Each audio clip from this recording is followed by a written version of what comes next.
Hi there, this is Mark Ittleman, speech-language pathologist, and welcome to the teaching of talking.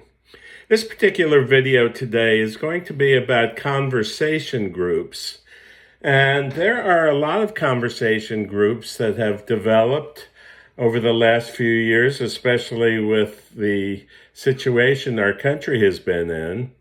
And so for some, in the past, they went to a particular place and sat around the table, and there would be a group leader who would engage the group in a conversation. Now, many of the people who attend these conversational groups are very, very different. Some have apraxia, some have profound aphasia, some have severe aphasia, some have mild aphasia. So it's like putting a bunch of people who are very, very different in terms of their speaking in one room and having a conversation. Now, one of the situations that I experienced at a university a few years ago where I was a person had a conversation group, and there was a person who had apraxia, and they just sat there the whole time.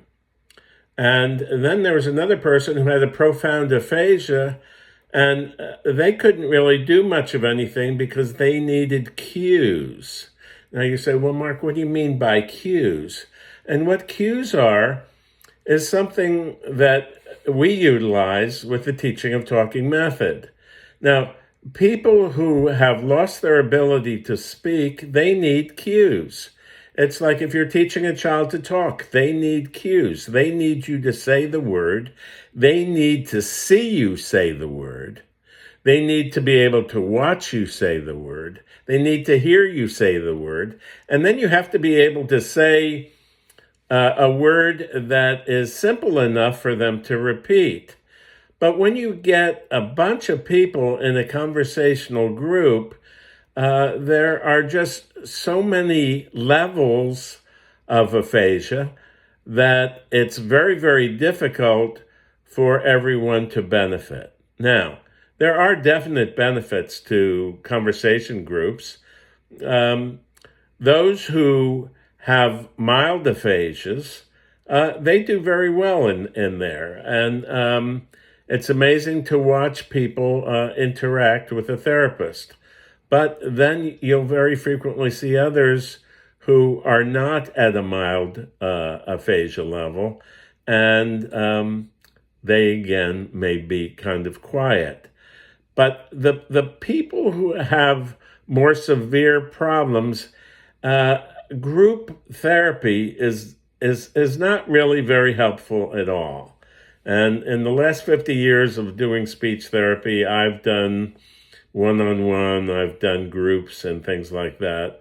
And what I found is that if you can homogeneously group one or two people together, that's kind of okay. But don't try to put a bunch of people together who have different and varying levels of aphasia, because some are going to be left out.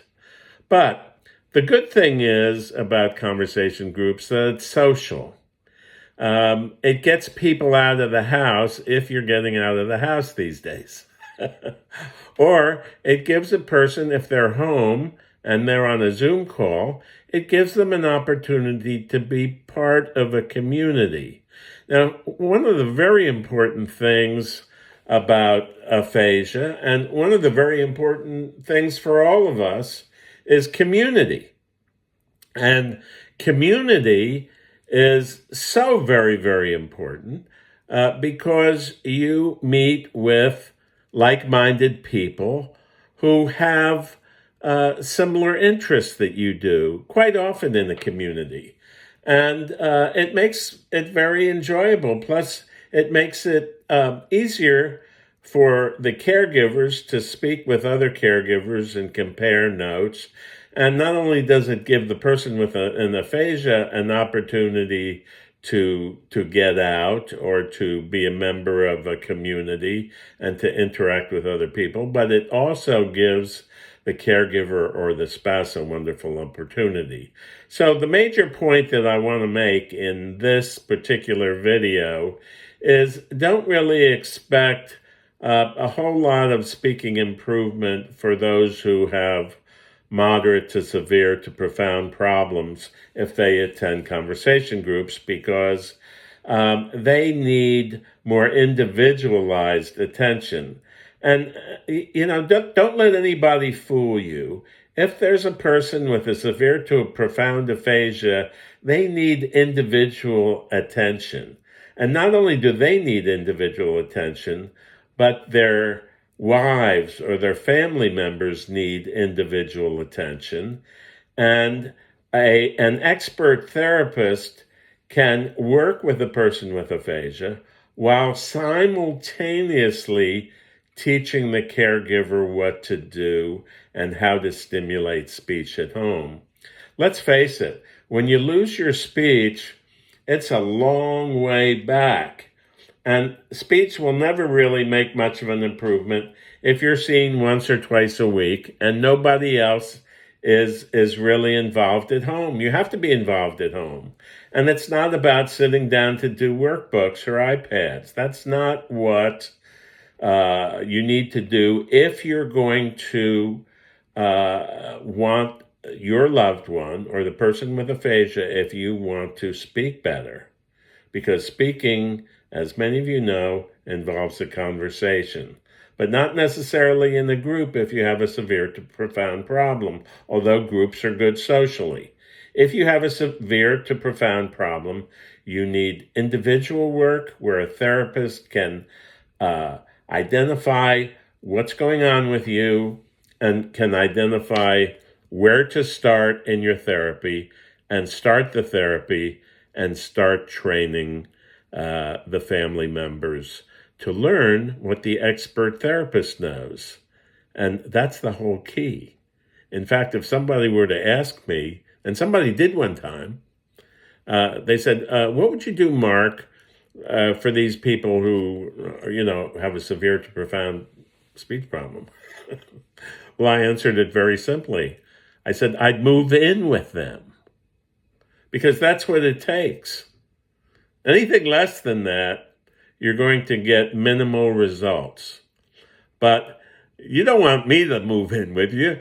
So the next best thing is to have your loved one, your wife or your family member, or whoever it is, learn professional techniques that will be used at home by the wife or the husband or the family member, so that interaction at home with cues and teaching the person how to speak again.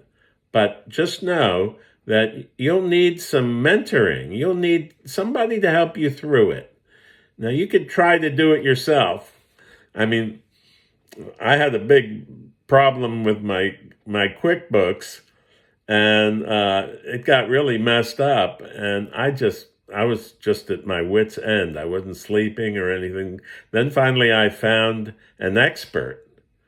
And when I got online with that expert, man, we just cleaned up that whole business 1, 2, 3. It's so much better than being frustrated and trying to do everything yourself. So just know that whatever you need, if you're not really very good at it, like we want to put in a little irrigation system for some potted plants, just know that usually a lot of people need somebody to show them. Now, you can read about it, you can study it, but quite often for some, that's not as effective. But if they can get with somebody who knows what they're doing, the whole thing can be done so much easier and so much faster. So anyway, this particular video was about conversation. And for a severe to profound problem, it's always better one-on-one and training the caregiver simultaneously. So I hope you have a great day, and I hope you benefit greatly from this video on conversation groups. Thank you. This is Mark Edelman, speech-language pathologist. If you've liked this video, please give us a thumbs up. And if you'd like to subscribe to my YouTube video, there's a bell over there. And then underneath the video are a bunch of links. So if you'd like to be on our mailing list, or if you'd like to purchase a book that we have written on how to help a loved one with aphasia, or if you'd like a video program that you can follow and study and utilize that's on video, you can do that. Or if you'd like to contact me and speak with me personally for a free initial get-acquainted visit, there'll be a link for that too down below. So I hope you have a great day today, and I'll look forward to seeing you or hearing from you soon. Thanks a lot. Bye-bye now.